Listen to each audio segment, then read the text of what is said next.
করিস না, কাবা যেদিকে নামাজ হবে, তাহলে কাবা তো এদিকে বসছে নাকি, কাবা এদিকে, মানে আমি যেদিকে বসছি এদিকে কি কাবা, তাহলে নামাজ হবে এদিকে। এদিকে নামাজ পড়লে ইমান আসে না গেছে?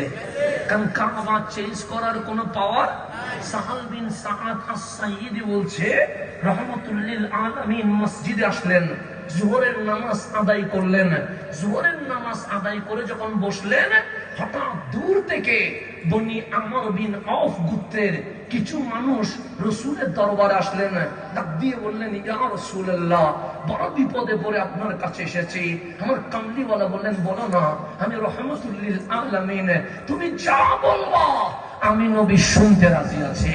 ওরা বললেন, ইয়া রাসূলুল্লাহ, আমরা বনি আমর বিন আওফ গোত্রের মানুষ, আমাদের গোত্র বড় সম্মানী, বড় তাজিমওয়ালা, বড় মানওয়ালা।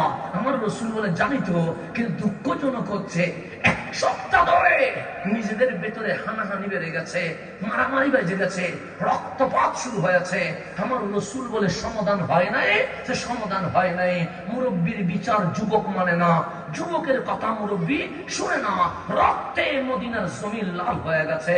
আমার কামলিওয়ালা বলে, কি করা যায়? তখন আমার রাসূলকে ওনারা বললেন, ইয়া রাসূলুল্লাহ, গতকাল আমরা রাত্রে মিটিং বসেছি, আমরা সবাই ঐক্যমত পোষণ করেছি এই বনি আমর বিন আওফ গোত্রে যে হানাহানি হয়েছে, এটার সমাধান অন্য কারো মানব না।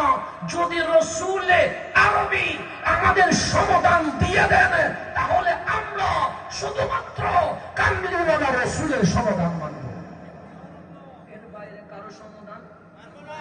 এখন আমার রাসূল বললেন, কি করা যায়? এই 4-5 জন মানুষ বললেন, ইয়া রাসূলুল্লাহ, আমাদের গ্রামে যেতে হবে, কারণ অনেক যুবক